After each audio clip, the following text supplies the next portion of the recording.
Hello everybody, how are you? ਅੱਜ ਅਸੀਂ ਕਰਨ ਜਾ ਰਹੇ ਹਾਂ ਕਲਾਸ 8th ਦਾ ਲੈਸਨ ਨੰਬਰ 6 ਦ ਓਲਡ ਸੇਜ ਐਂਡ ਦ ਬ੍ਰਦਰਸ। ਓਲਡ ਯਾਨੀ ਬਜ਼ੁਰਗ, ਸੇਜ ਮਹਾਤਮਾ, ਸੰਨਿਆਸੀ ਐਂਡ ਦ ਬ੍ਰਦਰਸ ਅਤੇ ਭਰਾ। ਸੋ ਸਟੋਰੀ ਦਾ ਨਾਮ ਹੋ ਗਿਆ ਬਜ਼ੁਰਗ, ਸੰਨਿਆਸੀ ਅਤੇ ਭਰਾ। ਸੋ ਇਸ ਤੋਂ ਪਹਿਲਾਂ ਕਿ ਸਟੋਰੀ ਸ਼ੁਰੂ ਕਰੀਏ, ਲੈਟਸ ਡੂ ਐਕਟੀਵਿਟੀ ਫਰਸਟ, ਜਿਹਦੇ ਵਿੱਚ ਅਸੀਂ ਨਵੇਂ ਵਰਡ ਸਿੱਖਾਂਗੇ, ਉਹਨਾਂ ਦੇ ਮੀਨਿੰਗ, ਪ੍ਰੋਨਾਂਸੀਏਸ਼ਨ ਉਹਨਾਂ ਦੀ ਸਿੱਖਾਂਗੇ ਤੇ ਉਹਨਾਂ ਦੇ ਸਪੈਲਿੰਗ ਸਿੱਖਾਂਗੇ। ਸਮਨਡ ਬੁਲਾਇਆ, ਐਕਵਾਇਰਿੰਗ ਗ੍ਰਹਿਣ ਕਰਨਾ, ਹਾਸਿਲ ਕਰਨਾ, ਅਪਰੋਚਡ ਪਹੁੰਚ ਕੀਤੀ ਜਾਂ ਪਹੁੰਚਿਆ, ਡਿਲਾਈਟਡ ਬਹੁਤ ਖੁਸ਼ ਹੋਇਆ, ਗ੍ਰਾਂਟਡ ਪ੍ਰਦਾਨ ਕੀਤਾ, ਐਨੋਇਡ ਚੜ ਗਿਆ, ਪੋਲਟਰੀ ਮੁਰਗੀ ਪਾਲਣ, ਡਿਨਾਈ ਨਾ ਕਰਨੀ, ਜਰਨੀ ਯਾਤਰਾ, ਸਨੈਚਡ ਖੋਇਆ ਜਾਂ ਖੋ ਲਿਆ। ਓਕੇ ਜੀ, let's read the story. The old ਸੇਜ ਐਂਡ ਦ ਬ੍ਰਦਰਸ। ਬਜ਼ੁਰਗ, ਸੰਨਿਆਸੀ ਅਤੇ ਭਰਾ। ਲੌਂਗ ਟਾਈਮ ਅਗੋ, ਬਹੁਤ ਚਿਰ ਪਹਿਲਾਂ ਦੀ ਗੱਲ ਹੈ, a rich farmer summoned his 3 lazy sons। summoned ਹੁੰਦਾ ਬੁਲਾਇਆ, ਕਿ ਇੱਕ ਅਮੀਰ ਕਿਸਾਨ ਨੇ ਆਪਣੇ 3 ਸੁਸਤ ਬੱਚਿਆਂ ਨੂੰ ਬੁਲਾਇਆ, ਹੈਰੀ, ਰਮਨ ਐਂਡ ਸੰਦੀਪ, ਜਿਨ੍ਹਾਂ ਦੇ ਨਾਮ ਸਨ ਹੈਰੀ, ਰਮਨ ਅਤੇ ਸੰਦੀਪ। ਐਂਡ ਸੈਡ, ਅਤੇ ਉਹਨਾਂ ਨੂੰ ਕਿਹਾ, I have grown old, ਕਿ ਮੈਂ ਹੁਣ ਬਜ਼ੁਰਗ ਹੋ ਚੁੱਕਿਆ ਹਾਂ। I have decided to divide my property among you, ਕਿ ਮੈਂ ਹੁਣ ਫੈਸਲਾ ਕੀਤਾ ਹੈ ਕਿ ਮੈਂ ਆਪਣੀ ਜਾਇਦਾਦ ਤੁਹਾਡੇ ਤਿੰਨਾਂ ਦੇ ਵਿੱਚ ਵੰਡ ਦਿਆਂਗਾ। As you all know, ਜਿੱਦਾਂ ਕਿ ਤੁਸੀਂ ਸਾਰੇ ਜਾਣਦੇ ਹੋ, I own 3 fields and 3 houses। own ਹੁੰਦਾ ਕਿ ਮੇਰੇ ਹਿੱਸੇ ਆਉਂਦੇ ਹਨ, ਮੇਰੀ ਮਾਲਕੀ ਹੈ। ਤੇ ਜਿੱਦਾਂ ਤੁਸੀਂ ਜਾਣਦੇ ਹੋ ਕਿ ਮੇਰੇ ਕੋਲ 3 ਖੇਤ ਅਤੇ 3 ਹੀ ਘਰ ਹਨ।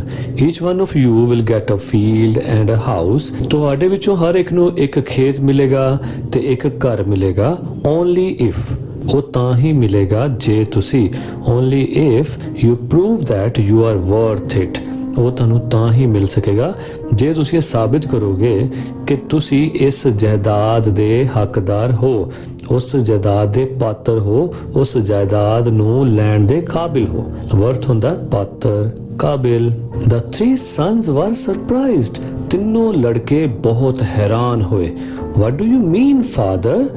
ਕਿ ਪਿਤਾ ਜੀ, ਇਹਦਾ ਮਤਲਬ ਕੀ ਹੋਇਆ? cried they, ਉਹ ਚਿল্ਲਾਏ।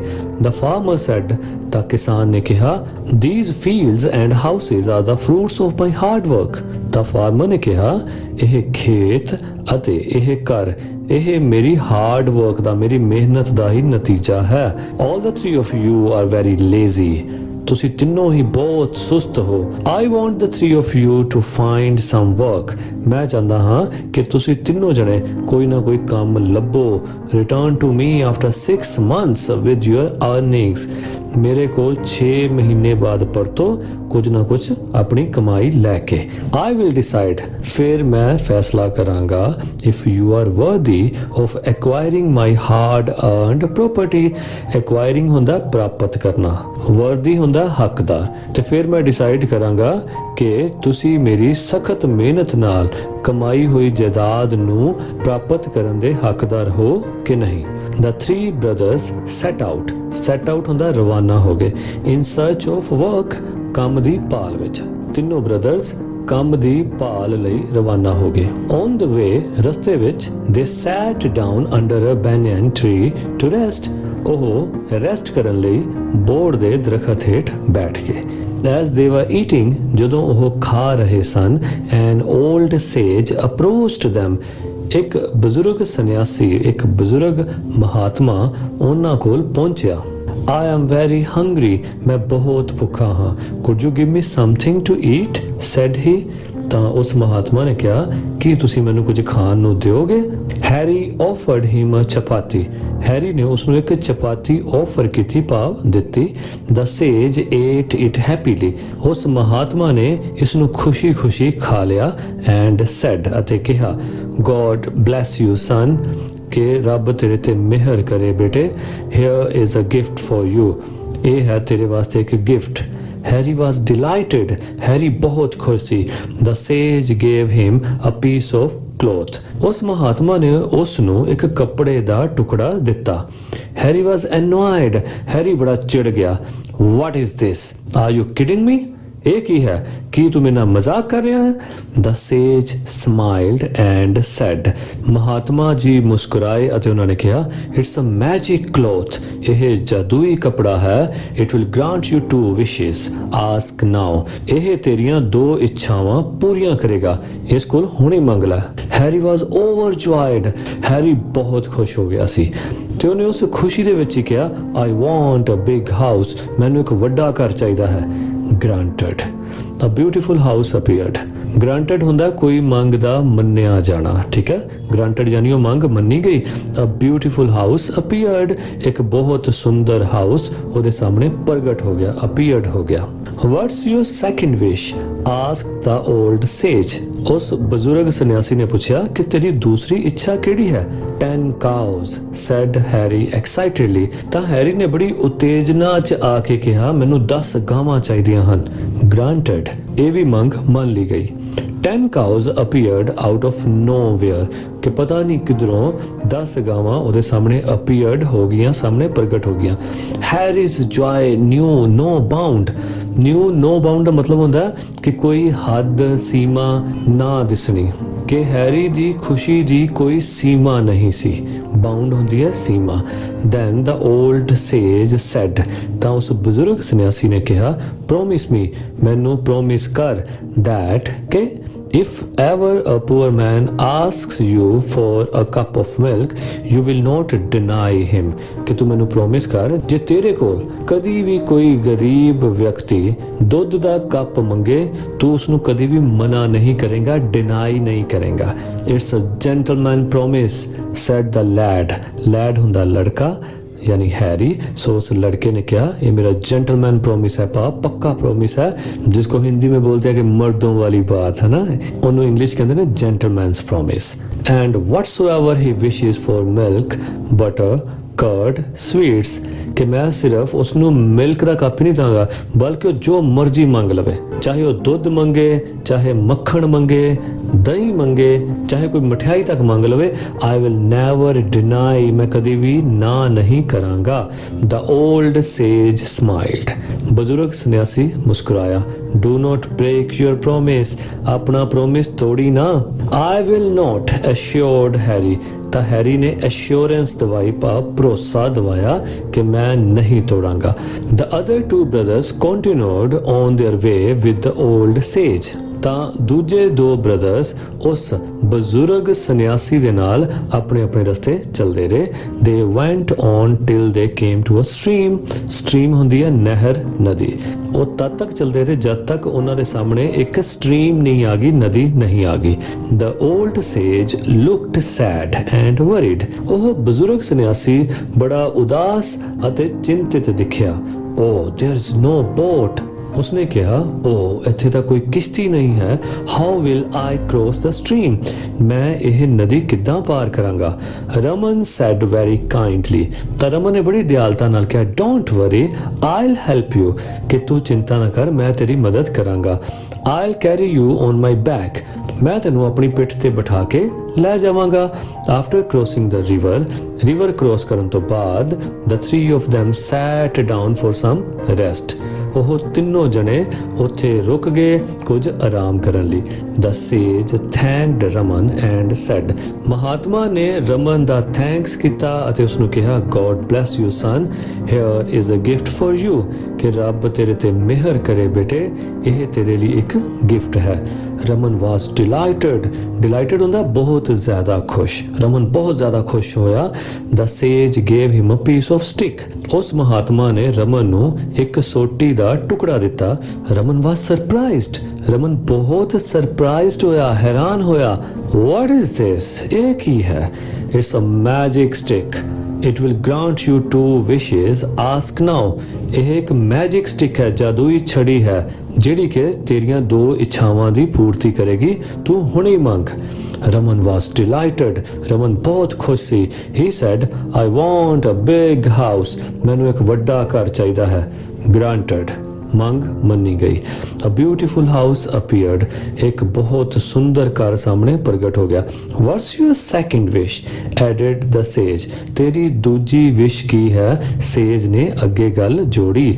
ਅ poultry farm said Raman excitedly, Raman ਨੇ ਬੜੀ ਉਤੇਜਨਾ ਚ ਬੜੀ ਕਾਹਲ ਚ ਆ ਕੇ ਕਿਹਾ ਕਿ ਮੈਂ ਇੱਕ ਪੋਲਟਰੀ ਫਾਰਮ ਜਿੱਥੇ ਮੁਰਗੀਆਂ ਲਿਆ ਕੇ ਰੱਖੀਆਂ ਜਾਂਦੀਆਂ ਹਨ ਤੇ ਉਹਨਾਂ ਨਾਲ ਸੰਬੰਧਿਤ ਵਪਾਰ ਕੀਤਾ ਜਾਂਦਾ ਹੈ। ਸੋ ਅੱਗੋਂ ਜਵਾਬ ਕਿਹਾ ਹੈ? ਗ੍ਰਾਂਟਡ, ਇਹ ਵੀ ਮੰਗ ਮੰਨੀ ਗਈ।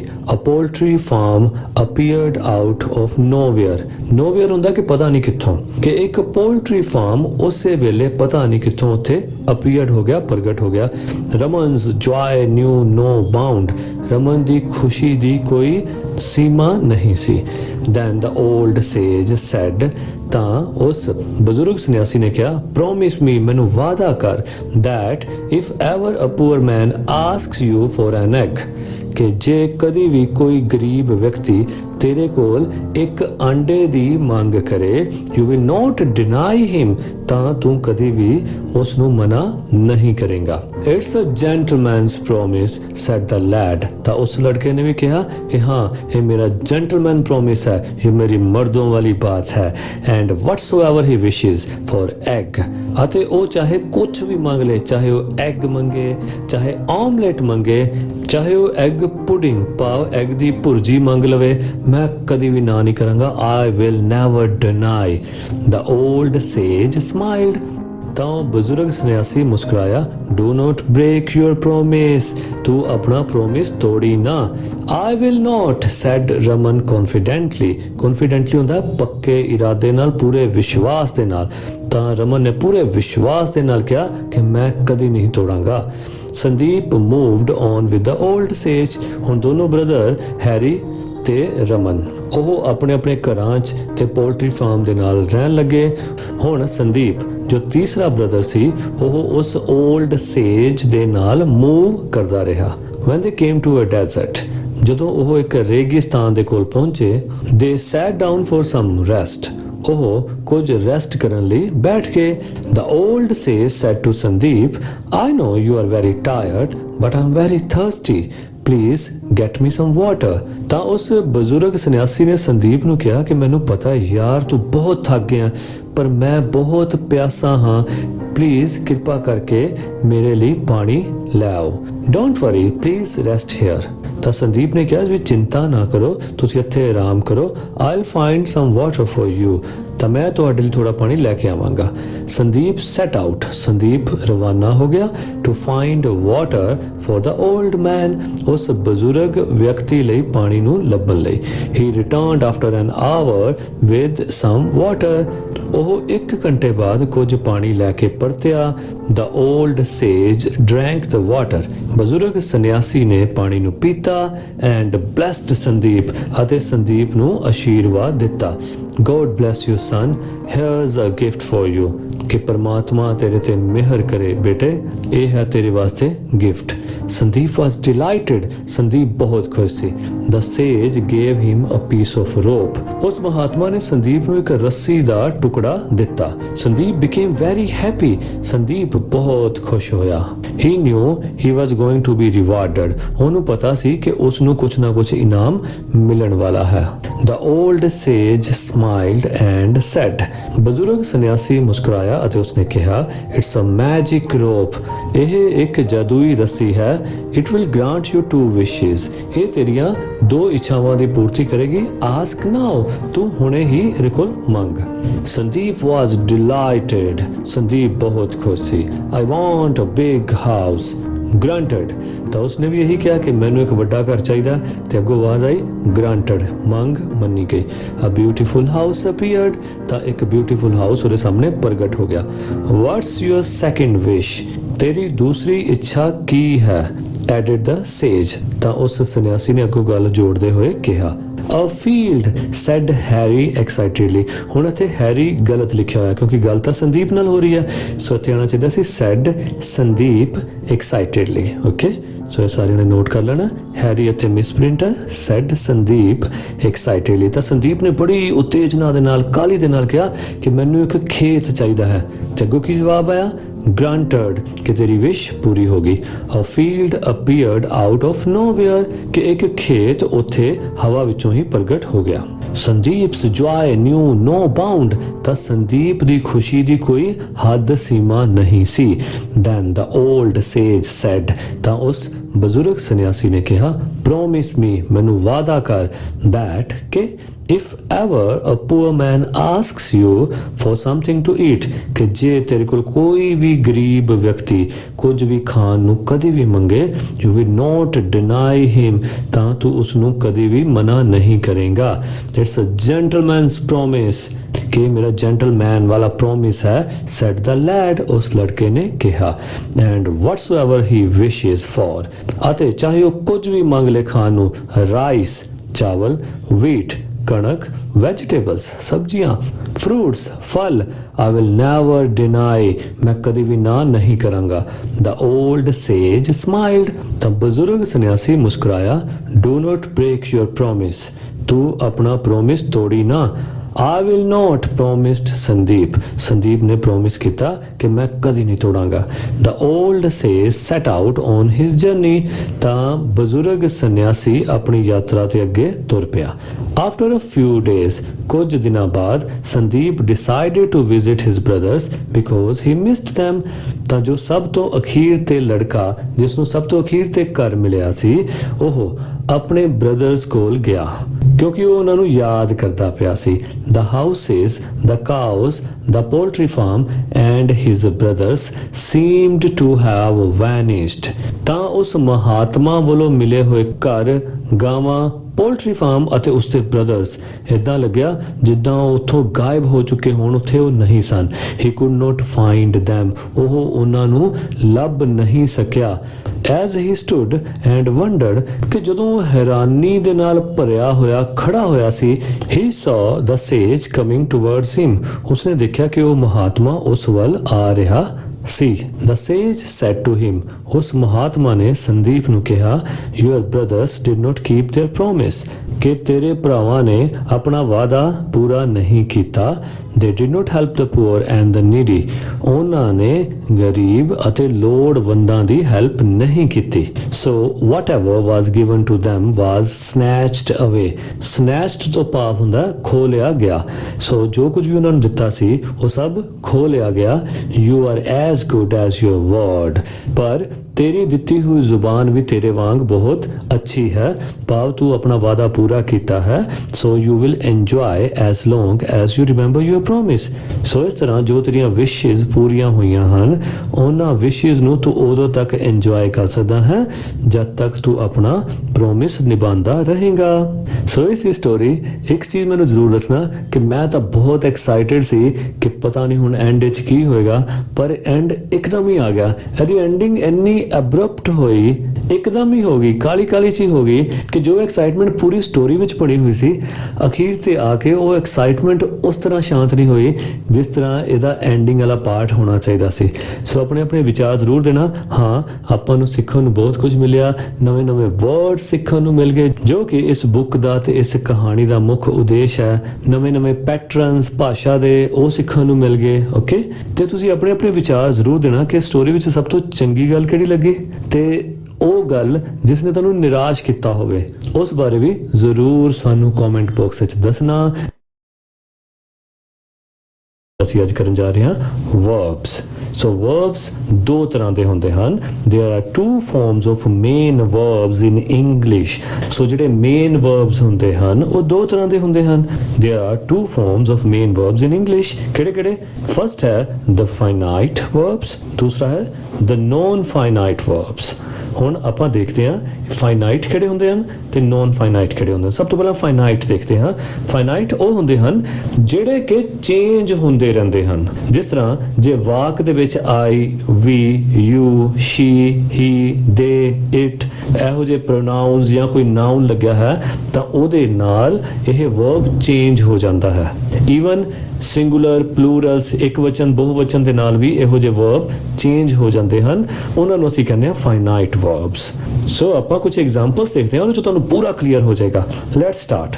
A finite verb is the form of a verb which is limited by the number, person and tense। ਕਿ finite verb ਉਹ verb ਹੁੰਦਾ ਹੈ ਜੋ ਕਿ limited ਹੋ ਜਾਂਦਾ ਹੈ, ਭਾਵ ਸੀਮਿਤ ਹੋ ਜਾਂਦਾ ਹੈ, ਭਾਵ ਜੇ ਸੈਂਟੈਂਸ ਦੇ ਵਿੱਚ ਨੰਬਰ ਭਾਵ ਸਿੰਗੂਲਰ ਪਲੂਰਲ ਹੋਣ, ਜੇ ਸੈਂਟੈਂਸ ਦੇ ਵਿੱਚ ਪਰਸਨ ਭਾਵ ਮੈਂ ਤੂੰ ਉਹ ਓਕੇ ਇਹ ਪਰਸਨ ਇਹ ਅਲੱਗ-ਅਲੱਗ ਪਰਸਨ ਦੇ ਨਾਲ ਅਲੱਗ-ਅਲੱਗ ਹੋ ਜਾਵੇ, ਐਂਡ ਟੈਂਸ ਅਤੇ ਇਹ ਫਿਊਚਰ ਟੈਂਸ ਨਾਲ ਹੋਰ, ਪ੍ਰੈਜ਼ੈਂਟ ਇੰਡੈਫੀਨਿਟ ਨਾਲ ਹੋਰ, ਪਾਸਟ ਇੰਡੈਫੀਨਿਟ ਨਾਲ ਹੋਰ। ਓਕੇ ਸੋ ਜਦੋਂ ਕੋਈ ਵਰਬ ਕਿਸੇ ਨੰਬਰ ਦੇ ਨਾਲ, ਪਰਸਨ ਦੇ ਨਾਲ ਤੇ ਟੈਂਸ ਦੇ ਬਦਲਣ ਨਾਲ ਵਰਬ ਵੀ ਬਦਲ ਜਾਏ ਉਸ ਨੂੰ ਅਸੀਂ ਕਹਿੰਦੇ ਹਾਂ finite verbs. For example so first है आई ईट एन एप्पल। ਹੁਣ आई ਦੇ ਨਾਲ ਦੇਖੋ ਕੀ ਲੱਗਿਆ ईट, ਓਕੇ ਮੈਂ ਖਾਂਦਾ ਹਾਂ, ਸਿਰਫ ਅਸੀਂ ਇੰਨਾ ਹੀ ਦੇਖਾਂਗੇ।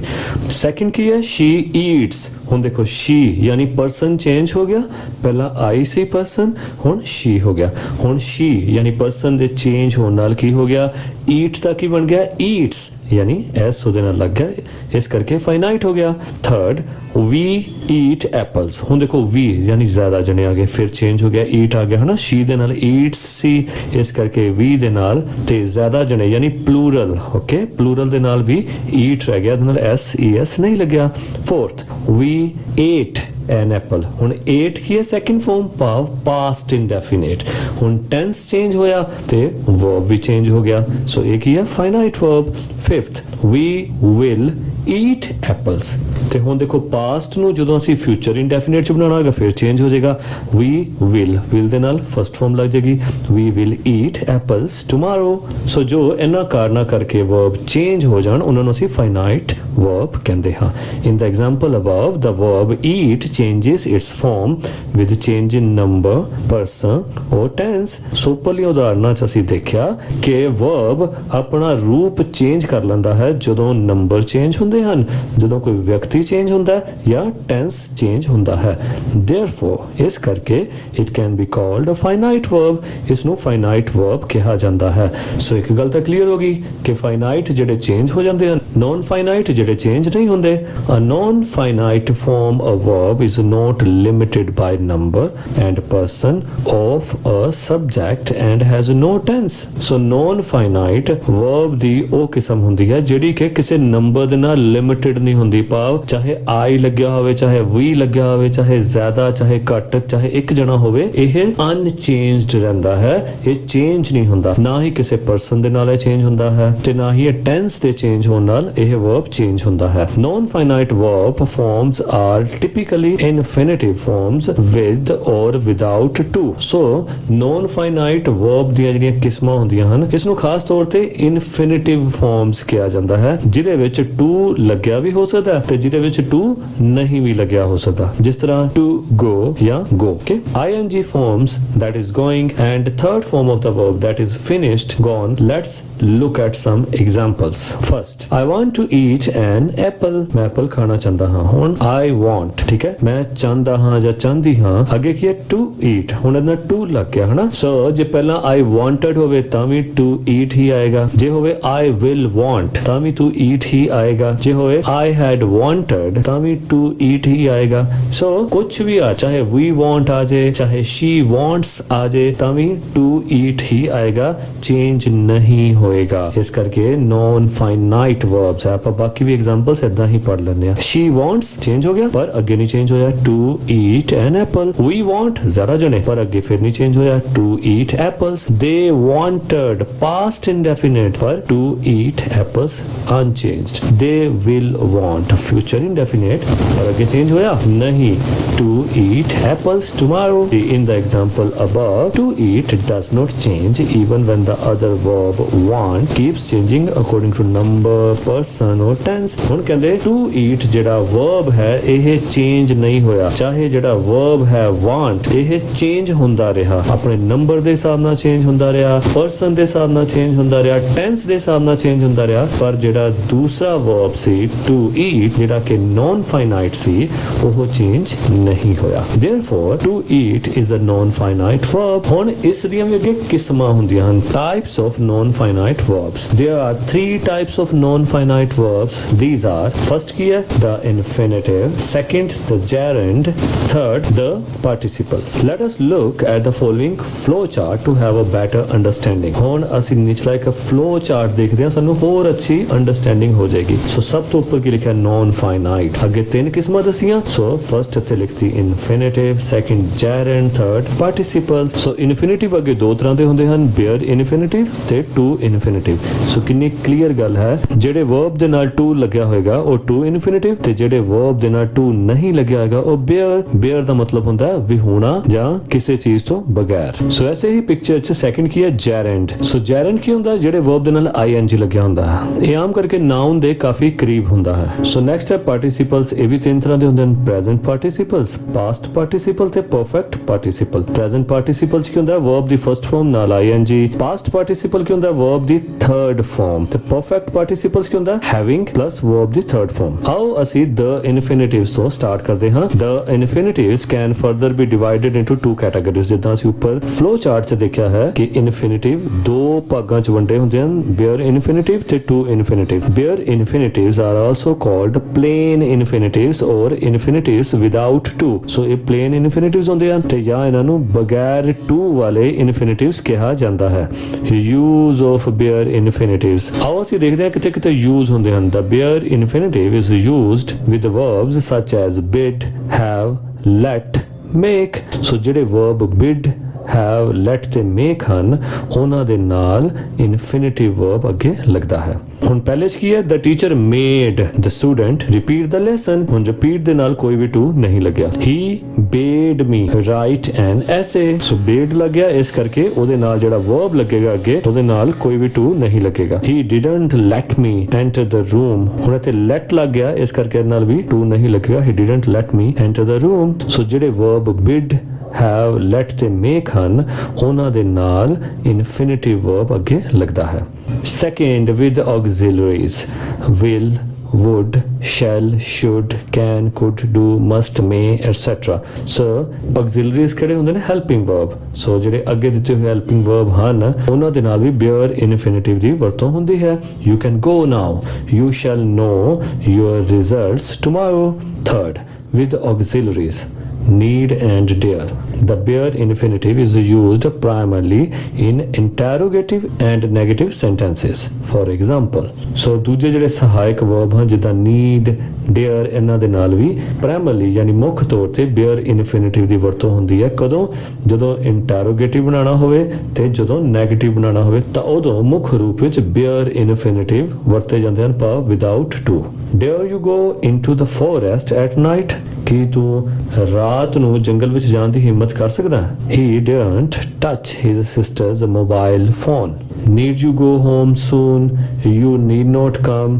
ਠੀਕ, ਸੋ ਜਿਹੜੇ ਵਾਕਾਂ ਦੇ ਵਿੱਚ dare, need ਲੱਗਿਆ ਹੋਵੇ ਉਹਦੇ ਨਾਲ bare infinitive ਦੀ ਵਰਤੋਂ ਹੁੰਦੀ ਹੈ। fourth with expressions like would rather, rather than, had better, etc। ਉਹਨਾਂ ਦੇ ਨਾਲ ਵੀ bare infinitive ਵਰਤਿਆ ਜਾਂਦਾ ਹੈ। ਜਿੱਦਾਂ I would rather stay at home, you had better ask him for money, I would die rather than beg। ਕਿ ਮੈਂ ਭੀਖ ਮੰਗਣ ਨਾਲੋਂ ਮਰਨਾ ਪਸੰਦ ਕਰਾਂਗਾ। fifth it may follow but and except। ਸੋ ਜਿਹੜੇ ਸੈਂਟੈਂਸ ਦੇ ਮਗਰ but ਜਾਂ except ਆਵੇ ਉੱਥੇ ਵੀ bare infinitive ਹੀ ਯੂਜ਼ ਹੁੰਦੇ ਹਨ।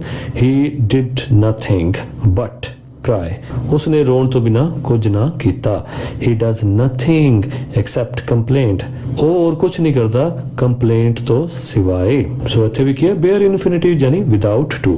sixth with questions denoting suggestions or advice and beginning with why, why not। ਸੋ ਜਿਨ੍ਹਾਂ ਕੁਐਸਚਨਸ ਦੇ ਵਿੱਚ ਕੋਈ ਸੁਜੈਸ਼ਨ ਜਾਂ ਕੋਈ ਐਡਵਾਈਸ ਨਾਲ ਸ਼ੁਰੂਆਤ ਕੀਤੀ ਹੋਵੇ ਜਿਵੇਂ ਵਾਈ ਜਾਂ ਵਾਈ ਨੋਟ ਵਰਗੇ ਸ਼ਬਦਾਂ ਦੇ ਨਾਲ ਤੇ ਉੱਥੇ ਵੀ bare infinitive ਯੂਜ਼ ਹੁੰਦੇ ਹਨ।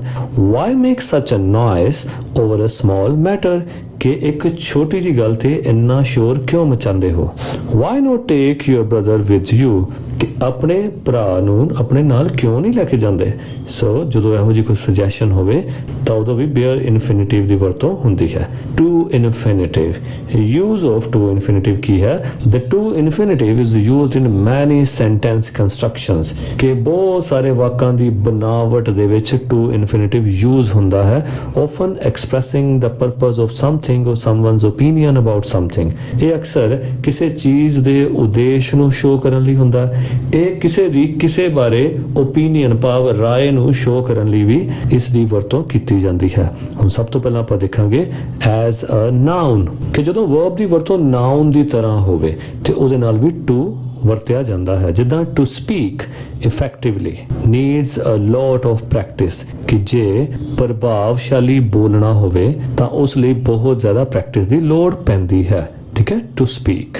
ਟੂ ਐਰ ਇਜ਼ ਹਿਊਮਨ, ਇਨਸਾਨ ਗਲਤੀਆਂ ਦਾ ਪੁਤਲਾ ਹੈ। Okay? To criticize others is an easy job, ਕਿਸੇ ਨੂੰ ਬੁਰਾ ਭਲਾ ਕਹਿਣਾ ਇਹ ਬਹੁਤ ਸੌਖੀ ਜੀ ਜੋਬ ਹੈ। He likes to play cricket. To play with fire is a very risky game.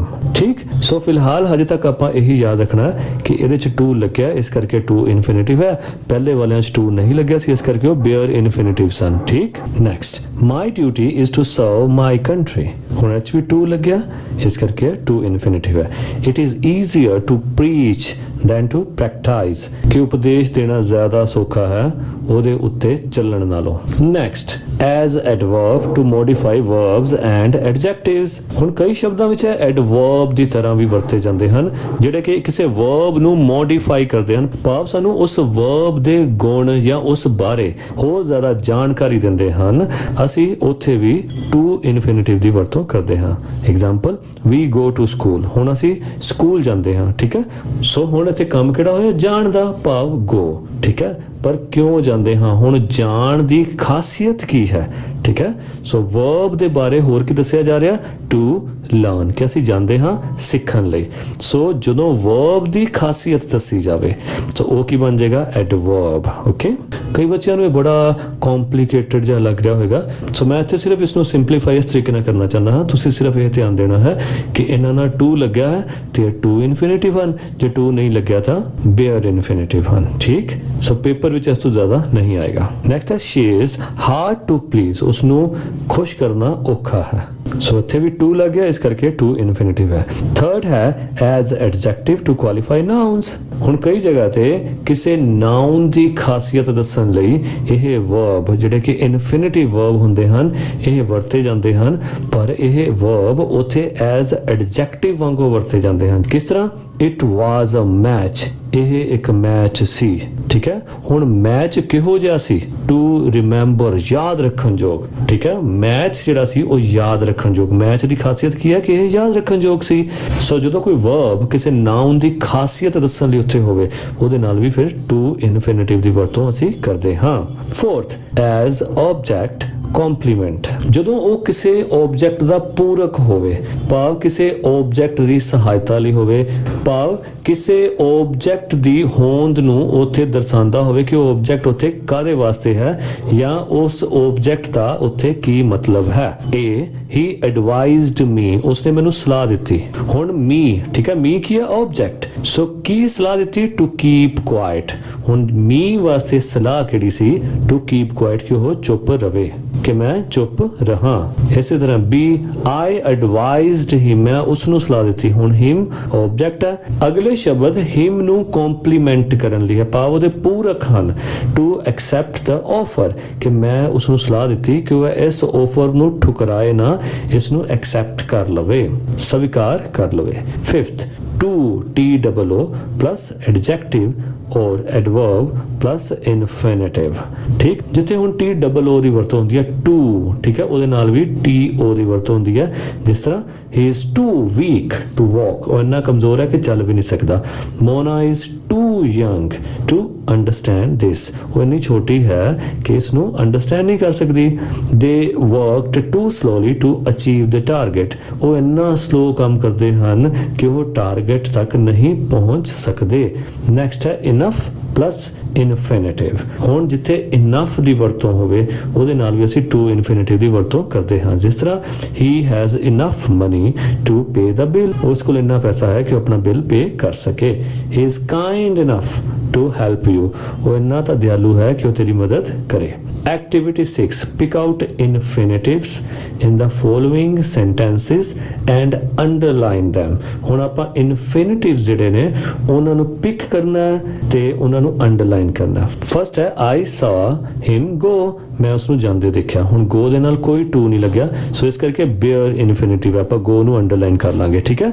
Second ਕੀ ਹੈ, he promised to come, ਉਸਨੇ ਵਾਅਦਾ ਕੀਤਾ ਆਉਣ ਦਾ। ਹੁਣ ਇੱਥੇ to come, ਇਹ ਕੀ ਹੈ, to infinitive। ਸੋ ਤੁਹਾਨੂੰ to infinitive ਤੇ bare infinitive ਲਿਖਣ ਦੀ ਤਾਂ ਨਹੀਂ ਲੋੜ, ਕਿਉਂਕਿ ਇਹਨਾਂ ਨੇ ਸਿਰਫ infinitive ਨੂੰ ਅੰਡਰਲਾਈਨ ਕਰਨ ਨੂੰ ਕਿਹਾ ਹੈ, ਪਰ ਤੁਹਾਨੂੰ ਇਸ ਦੀ ਨੌਲੇਜ ਜ਼ਰੂਰ ਹੋਣੀ ਚਾਹੀਦੀ ਹੈ। ਥਰਡ, to forgive, ਹੁਣ to forgive ਇਹ ਕੀ ਹੈ, to infinitive, ਇਹਨੂੰ ਅੰਡਰਲਾਈਨ ਕਰ ਲਾਂਗੇ। Fourth, I watched her dance, dance ਇਹ ਕੀ ਹੈ, bare infinitive।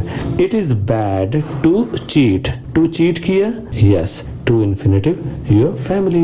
Activity 7, fill in the blanks with appropriate non-finite forms। ਹੁਣ ਆਪਾਂ non-finite forms ਪੜ੍ਹਨੇ ਹਨ ਜਿਹੜੇ ਕਿ ਚੇਂਜ ਨਹੀਂ ਹੁੰਦੇ, ਠੀਕ ਹੈ, ਯਾਨੀ ਜੋ ਬ੍ਰੈਕਟ ਵਿੱਚ ਲਿਖਿਆ ਉਹ ਸੇਮ ਹੀ ਰਹਿਣਗੇ। ਸੋ ਫਸਟ ਕੀ ਹੈ, you ought to get up earlier। Second, it is easy to make mistakes, he made me repeat the lessons। ठीक है, ਇੱਥੇ ਕੋਈ ਵੀ ਉਹ ਨਹੀਂ ਆਏਗਾ, ਸਿੱਧਾ repeat ਹੀ ਆ ਜਾਏਗਾ। You need not, ठीक है, ਇੱਥੇ ਵੀ to ਲਿਖਣ ਦੀ ਕੋਈ ਲੋੜ ਨਹੀਂ, you need not say anything। E, would you like to come in my car? F, he will be able to swim very soon। Activity 8, combine the following pairs of sentences into one sentence using to, enough plus infinitive। ਹੁਣ ਅਸੀਂ ਦੋ sentences ਦਿੱਤੇ ਹੋਏ ਨੇ, ਇਹਨਾਂ ਨੂੰ combine ਕਰਨਾ, ਠੀਕ ਹੈ, plus infinitive ਲਗਾ ਦੇਣਾ, ਯਾਨੀ verb ਨਾਲ ਲਗਾ ਦੇਣਾ। First, you are very young, you can't have a gun। You are too young to have a gun। He is very ill, he can't eat anything। He is too ill to eat anything। Mickey was very foolish, he told lies to the police। Mickey was foolish enough to tell lies to the police। D, the fire isn't very hot, it won't boil the kettle। The fire isn't hot enough to boil the kettle। I am rather old, I can't walk that far। I am too old to walk that far। So next ਹੈ gerunds। ਤੇ paper ਦੇ ਵਿੱਚ ਇਸ ਨੂੰ attempt ਕਰਨ ਦਾ ਸਭ ਤੋਂ ਸੌਖਾ ਤਰੀਕਾ ਇਹ ਹੈ ਕਿ ਤੁਹਾਡੇ ਕੋਲ ਜਦੋਂ ਪੁੱਛਿਆ ਜਾਏ ਕਿ ਦੱਸੋ ਜੀ ਇਹ 'ਚ gerunds ਕੀ ਹੈ, ਤਾਂ ਜਿਨ੍ਹਾਂ ਸ਼ਬਦਾਂ ਦੇ ਨਾਲ ing ਲੱਗਿਆ ਹੋਵੇ ਉਹ gerunds। ਓਕੇ, ਸੋ ਪੇਪਰ 'ਚ ਜਦੋਂ ਪੁੱਛਿਆ ਜਾਵੇ ਦੱਸੋ ਜੀ ਇਹ ਕਿਹੜਾ ਇਨਫਿਨਿਟਿਵ ਹੈ, ਜਦੋਂ ਉਹਦੇ ਨਾਲ to ਲੱਗਿਆ ਹੋਵੇ ਤੇ to ਇਨਫਿਨਿਟਿਵ, ਜੇ to ਨਹੀਂ ਲੱਗਿਆ ਤੇ ਉਹ bare ਇਨਫਿਨਿਟਿਵ। ਓਕੇ, ਸੋ ਇਸੇ ਤਰ੍ਹਾਂ ਅਗਲੀ ਜਿਹੜੀ ਫਾਰਮ ਹੈ gerunds। So gerunds are verb plus ing form used as nouns। ਠੀਕ ਹੈ, ਜਿੱਦਾਂ ਮੈਂ ਪਹਿਲਾਂ ਕਿਹਾ ਸੀ ਕਿ ਨਾਉਨ ਦੀ ਤਰ੍ਹਾਂ ਵਰਤੇ ਜਾਂਦੇ ਹਨ। ਸੋ ਉਹ ਵਰਬ ਜਿਨ੍ਹਾਂ ਦੇ ਨਾਲ ਜਦੋਂ ing ਲੱਗਦਾ ਹੈ ਤੇ ਉਹ ਨਾਉਨ ਦੀ ਤਰ੍ਹਾਂ ਵਰਤੇ ਜਾਣ, ਉਹਨਾਂ ਨੂੰ ਅਸੀਂ ਕਹਿੰਦੇ ਹਾਂ gerunds। ਜਿੱਦਾਂ ਮੈਂ ਇੱਕ ਵੈਸੇ ਤੁਹਾਨੂੰ ਪੰਜਾਬੀ 'ਚ ਐਗਜ਼ਾਮਪਲ ਦੱਸ ਦਿੰਦਾ, ਮੰਨ ਲਓ ਮੈਂ ਕਹਾਂ ਕਿ ਡਰਾਈਵਰ ਗੱਡੀ ਚਲਾ ਰਿਹਾ ਹੈ, ਠੀਕ ਹੈ, ਹੁਣ ਕੀ ਹੈ, driver is driving a car, driving ਗੱਡੀ ਚਲਾ ਰਿਹਾ, ਇਹ ਵਰਬ ਹੋ ਗਿਆ ਨਾ, ਕਿਰਿਆ ਹੋ ਗਈ। ਤੇ ਜੇ ਮੈਂ ਕਹਿਣਾ ਹੋਵੇ ਯਾਰ ਉਹਦੀ ਡਰਾਈਵਿੰਗ ਬੜੀ ਅੱਛੀ ਹੈ, ਹੁਣ ਇਹ 'ਚ ਕੋਈ ਕੰਮ ਤਾਂ ਨਹੀਂ ਕਰ ਰਿਹਾ ਨਾ, ਮੈਂ ਉਹਦੇ ਗੱਡੀ ਚਲਾਉਣ ਦੀ ਕਿਰਿਆ ਨੂੰ ਕੀ ਨਾਮ ਦਿੱਤਾ, ਡਰਾਈਵਿੰਗ, ਡਰਾਈਵ ਤੇ ਨਾਲ ਕੀ ਲਾਤਾ ing। ਸੋ ਇਹ ਕੀ ਬਣ ਗਿਆ, gerund। ਜੇ ਮੈਂ ਕਹਾਂ ਯਾਰ ਉਹ ਚੱਲ ਰਿਹਾ ਹੈ, he is walking, ਤੇ ਮੈਂ ਕਹਿਣਾ ਹੋਵੇ ਉਹਦੀ walking ਬੜੀ ਅੱਛੀ ਹੈ, ਹਨਾ, ਤੇ ਮੈਂ ਕਹਿਣਾ ਹੋਵੇ ਉਹਦੀ talking ਬੜੀ ਅੱਛੀ ਹੈ। ਸੋ ਸਾਰਿਆਂ ਦੇ ਨਾਮ ਮੈਂ ਕੀ ਲਗਾਤਾ ing, ਤੇ ਉਹ ਨਾਮ ਯਾਨੀ ਉਹਦੇ ਗੱਲਬਾਤ ਕਰਨ ਦੀ ਕਲਾ ਨੂੰ ਮੈਂ ਕੀ ਨਾਮ ਦਿੱਤਾ, talking। ਚੱਲਣ ਨੂੰ ਕੀ ਨਾਮ ਦਿੱਤਾ, walking।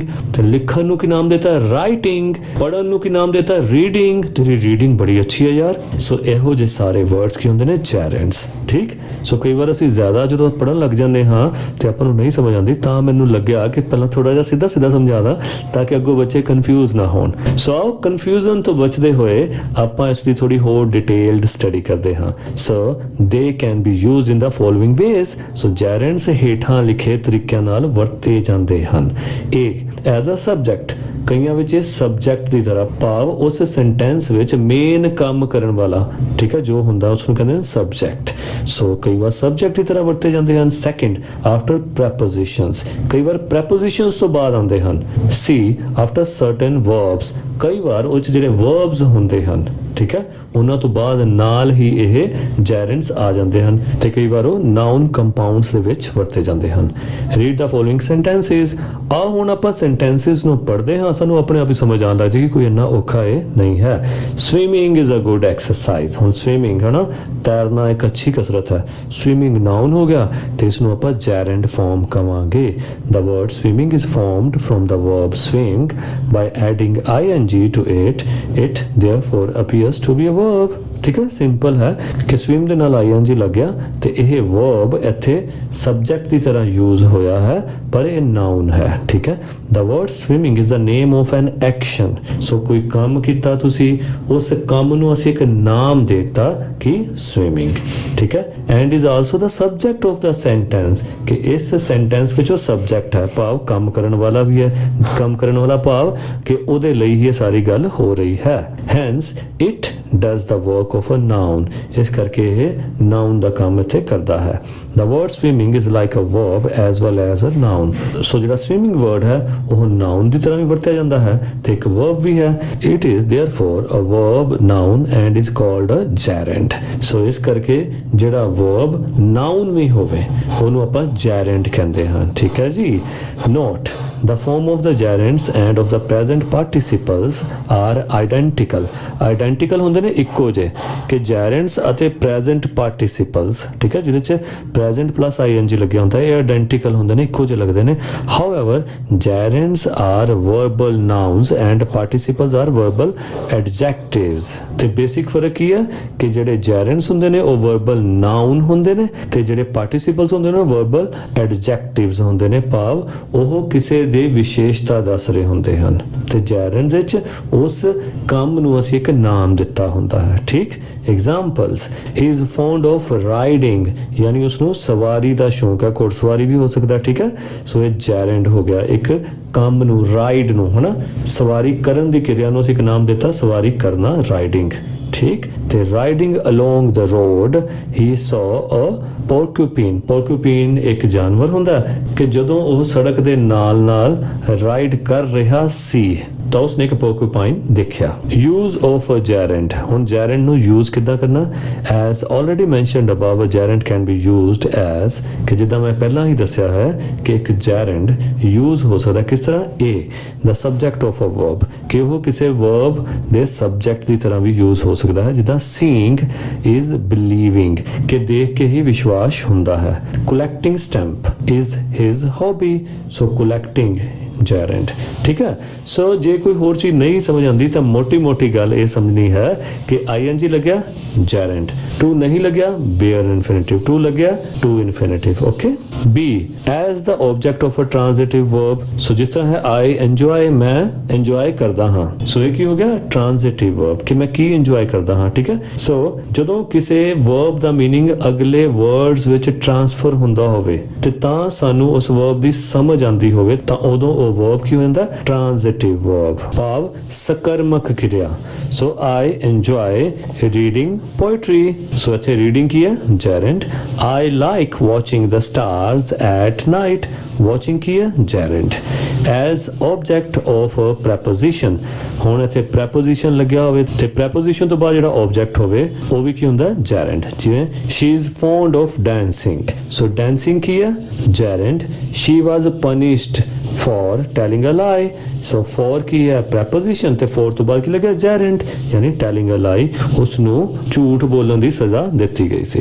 D, after certain verbs the gerund is used after verbs such as given below, ਹੇਠਾਂ ਦਿੱਤੇ ਵੀ ਜੋ verb ਹਨ ਉਹਨਾਂ ਦੇ ਮਗਰ ਵੀ gerund ਦੀ ਵਰਤੋਂ ਹੁੰਦੀ ਹੈ, ਜਿੱਦਾਂ admit, avoid, consider, death, defer, delay, deny, detest, dread, enjoy, excuse, fancy, finish, forgive, imagine, invoke, keep, miss, pardon, postpone, prevent, recollect, resend, risk, stop, suggest, understand, etc. सो एक चीज़ बार बार मेरे दिमाग 'ਚ आ रही कि मैं ਤੁਹਾਨੂੰ ਕਹੀ ਜਾਵਾਂ ਉਹ ਇਹ ਕਿ ਕਨਫਿਊਜ਼ ਨਹੀਂ ਹੋਣਾ ਜਿਹਦੇ ਮਗਰ ing ਲੱਗਿਆ ਉਹ ਜੈਰੈਂਡ ਹੈ ਪੇਪਰ 'ਚ ਇਸ ਤੋਂ ਜ਼ਿਆਦਾ ਕੁਝ ਨਹੀਂ ਆਣਾ examples he stopped writing as I entered the room ਉਸਨੇ ਲਿਖਣਾ ਬੰਦ ਕਰਤਾ ਜਦੋਂ ਮੈਂ ਕਮਰੇ ਵਿੱਚ ਦਾਖਲ ਹੋਇਆ ਕਿਹੜਾ gerund writing very good second Please pardon my saying so. Gerund keda saying. C. I enjoy watching this game. Gerund watching. Okay जी. Activity 9. Pick out gerunds in the following sentences. Simple. आप on sentences नहीं पढ़ांगे क्योंकि already video काफ़ी लंबी होगी. So gerund pick कर दिया. जिन्हों नाल ing लगे सब gerund हन. ठीक है. So ते आप tick करी जावांगे. Swimming, sleeping, gossiping, waiting, walking, spelling, boating, cooking, dancing. ठीक है fill in the blanks with the correct gerund or infinitive form ਹੁਣ ਇੱਥੇ ਦੋ ਚੀਜ਼ਾਂ ਭਰਨੀਆਂ ਇੱਕ ਤਾਂ correct gerund ਭਾਵ ਜੇ ing ਲੱਗਣਾ ਤੇ ਉਹ ਭਰ ਦੇਣਾ ਜਾਂ infinitive form ਭਰਨਾ ਭਾਵ bare infinitive ਵੀ ਹੋ ਸਕਦਾ ਤੇ to infinitive ਵੀ ਹੋ ਸਕਦਾ ਉਹ ਆਪਾਂ ਨੀਚੇ ਭਰਨਾ ਹੈ start he agreed to help me Suresh enjoys playing football we failed to catch the train they decided to work hard she loves to music F I am learning how to drive the class wanted to go for a picnic he urged us to work faster she loves reading books I am looking forward to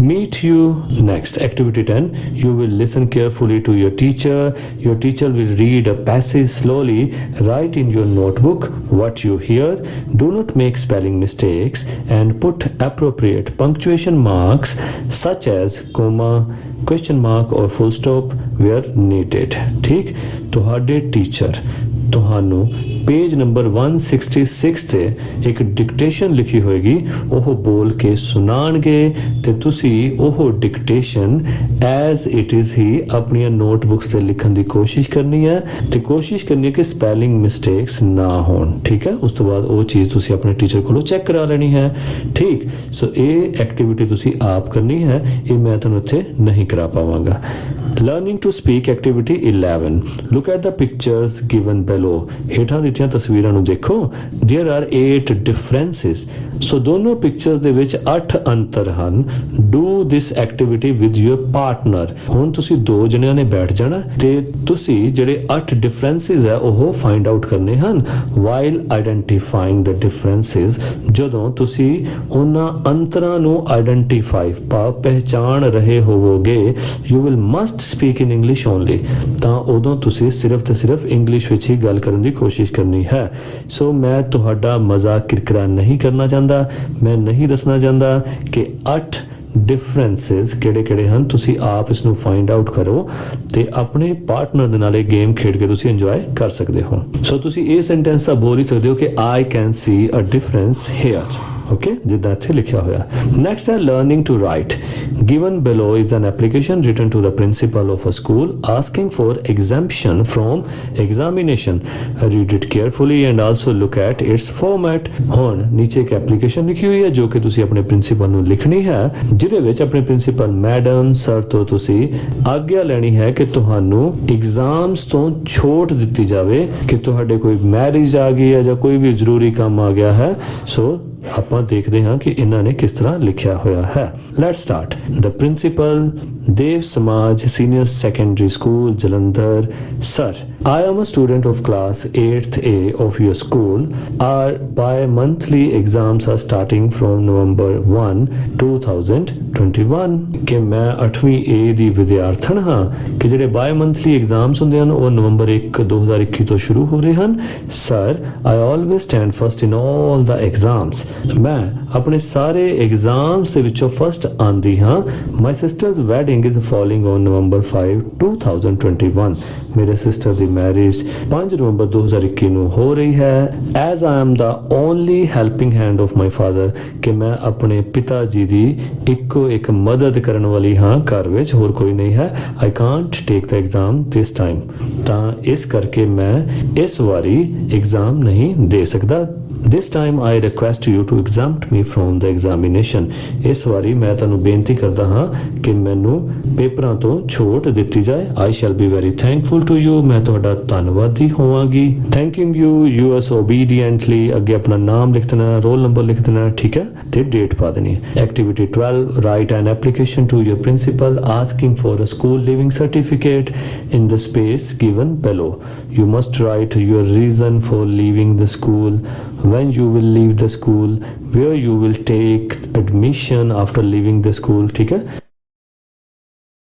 ਸੋ ਇਹਨੂੰ start ਕਿੱਦਾਂ ਕਰਾਂਗੇ left side ਤੋਂ ਠੀਕ ਜਿਹਨੂੰ application ਲਿਖਣੀ ਹੈ ਪਹਿਲਾਂ ਉਹਦੇ ਬਾਰੇ ਲਿਖ ਦਿਓ ਦ ਪ੍ਰਿੰਸੀਪਲ ਓਕੇ ਇਹ ਪ੍ਰਿੰਸੀਪਲ ਕਿੱਥੋਂ ਦੇ ਨੇ ਅੱਗੇ ਸਕੂਲ ਦਾ ਨਾਮ ਕੋਈ ਵੀ ਨਾਮ ਲਿਖ ਸਕਦੇ ਹੋ ਇੱਥੇ SDP ਸੀਨੀਅਰ ਸੈਕੰਡਰੀ ਸਕੂਲ ਲਿਖਿਆ ਤੁਸੀਂ ਆਪਣੇ ਸਕੂਲ ਦਾ ਨਾਮ ਲਿਖ ਸਕਦੇ ਹੋ ਫਿਰ ਦੱਸਣਾ ਹੈ ਕਿ ਇਹ ਵਾਲਾ ਸਕੂਲ ਕਿੱਥੇ ਹੈ ਓਕੇ ਉਸ ਸਿਟੀ ਦਾ ਨਾਮ ਲਿਖ ਦਿਓ ਲੁਧਿਆਣਾ ਇੱਕ ਲਾਈਨ ਛੱਡ ਦਿਓ ਉਸ ਤੋਂ ਬਾਅਦ ਲਿਖੋ ਸਰ ਫਿਰ ਇੱਕ ਲਾਈਨ ਛੱਡੋ ਉਸ ਤੋਂ ਬਾਅਦ ਬੋਡੀ ਸ਼ੁਰੂ ਕਰੋ ਇਸ ਐਪਲੀਕੇਸ਼ਨ ਦੀ ਕਿੱਦਾਂ ਲਿਖੋਗੇ I am a student of class 8th A of your school ਸੋ ਇਹ ਤਾਂ ਤੁਸੀਂ ਆਪਣੇ ਬਾਰੇ ਜਾਣਕਾਰੀ ਦੇਤੀ okay my father has been transferred to Hoshiarpur ਮੇਰੇ ਫਾਦਰ ਦੀ ਟ੍ਰਾਂਸਫਰ ਹੋ ਗਈ ਹੈ Hoshiarpur we are moving on the 15th of this month ਅਸੀਂ ਇਸ ਮਹੀਨੇ ਦੀ 15 ਤਰੀਕ ਨੂੰ ਮੂਵ ਕਰ ਰਹੇ ਹਾਂ ਯਾਨੀ ਇਸ ਜਗ੍ਹਾ ਤੋਂ ਹੁਸ਼ਿਆਰਪੁਰ ਜਾ ਰਹੇ ਹਾਂ kindly issue my school leaving certificate at the earliest and oblige ਕਿਰਪਾ ਕਰਕੇ ਮੈਨੂੰ ਮੇਰਾ ਸਕੂਲ ਛੱਡਣ ਦਾ ਸਰਟੀਫਿਕੇਟ ਜਲਦੀ ਤੋਂ ਜਲਦੀ ਜਾਰੀ ਕੀਤਾ ਜਾਵੇ ਅਤੇ ਮੈਨੂੰ ਧੰਨਵਾਦੀ ਬਣਾਇਆ ਜਾਵੇ ਠੀਕ ਹੈ oblige ਕੀ ਹੁੰਦਾ ਧੰਨਵਾਦੀ ਬਣਾਉਣਾ with thanks ਧੰਨਵਾਦ ਸਹਿਤ yours obediently ਤੁਹਾਡਾ ਆਗਿਆਕਾਰੀ ਕਈ ਜਗ੍ਹਾ ਤੇ ਮੈਨੂੰ ਜਾਣ ਕੇ ਉਹ ਵੀ ਡਾਈਐਂਟਲੀ ਬੋਲਦਾ ਤਾਂ ਕਿ ਤੁਹਾਨੂੰ ਸਪੈਲਿੰਗ ਯਾਦ ਕਰਨ ਦਾ ਤਰੀਕਾ ਆ ਜਾਏ ਜਿੱਦਾਂ OBE ਡਾਈ DIE ਅਗੋ ਐਂਟ ਫਿਰ ਲੀ ਹਨਾ DIENT ਡਾਈਐਂਟਲੀ ਠੀਕ ਹੈ OB ਡਾਈਐਂਟਲੀ ਉਹਦਾ ਦੀ ਪ੍ਰੋਨਾਂਸੀਏਸ਼ਨ ਹੈ obediently ਅੱਗੇ ਆਪਣਾ ਨਾਮ ਲਿਖ ਦੇਣਾ ਹੈ ਰੋਲ ਨੰਬਰ ਲਿਖ ਦੇਣਾ ਹੈ ਕਲਾਸ ਉਸ ਤੋਂ ਬਾਅਦ ਡੇਟ ਲਿਖ ਦੇਣੀ activity 13 read the 4 conversations given below and fill in the blanks using the words and phrases given in the table ਹੁਣ ਨੀਚੇ ਚਾਰ ਤਰ੍ਹਾਂ ਦੀ ਕਨਵਰਸੇਸ਼ਨ ਪਾਓ ਗੱਲਬਾਤ ਲਿਖੀ ਹੋਈ ਹੈ ਤੁਸੀਂ ਜਿਹੜੇ ਨੀਚੇ ਬਾਕਸ ਬਣੇ ਹੋਏ ਹਨ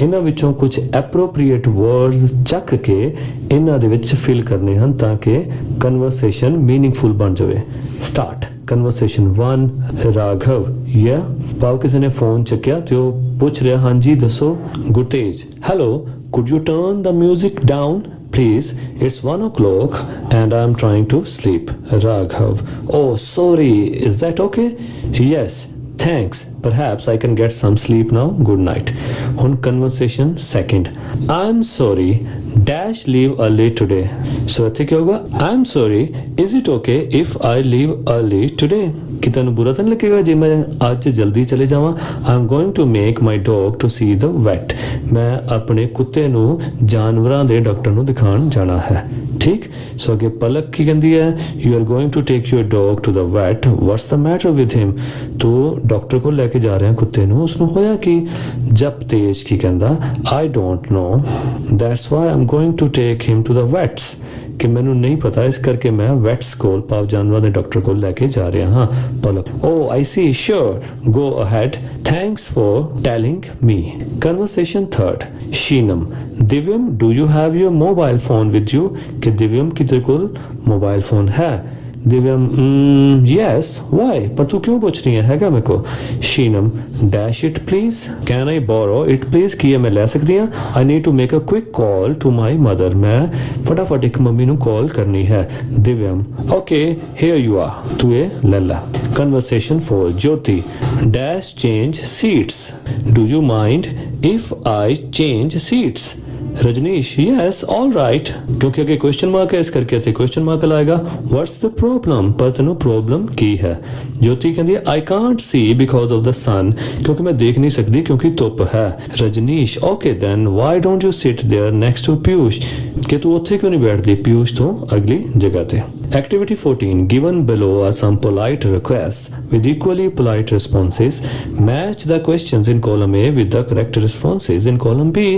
So कुछ polite requests है ते ਉਹਦੇ ਜਵਾਬ ਵਿੱਚ ਕੁਝ polite responses ਹੈ, ਉਹ column B ਚ ਲਿਖੇ ਹੋਏ ਹਨ। ਠੀਕ ਹੈ, ਸੋ ਆਪਾਂ ਜੋ polite request ਕੀਤੀ ਗਈ ਹੈ column A ਵਿੱਚ ਉਹਦਾ ਜਵਾਬ column B ਚੋਂ ਲੱਭ ਕੇ ਉਹਨੂੰ ਮਿਲਾਨ ਕਰਨਾ ਹੈ, ਮੈਚ ਕਰਨਾ ਹੈ। Can I have a glass of juice? ਸੋ ਇਹ ਮੈਚ ਹੋਏਗਾ 6 ਨਾਲ। Of course there are some in the fridge, ਕਿ ਕੁਝ ਜੂਸ ਫ੍ਰਿਜ 'ਚ ਪਿਆ ਹੈ। Second, is it all right if I make the phone call?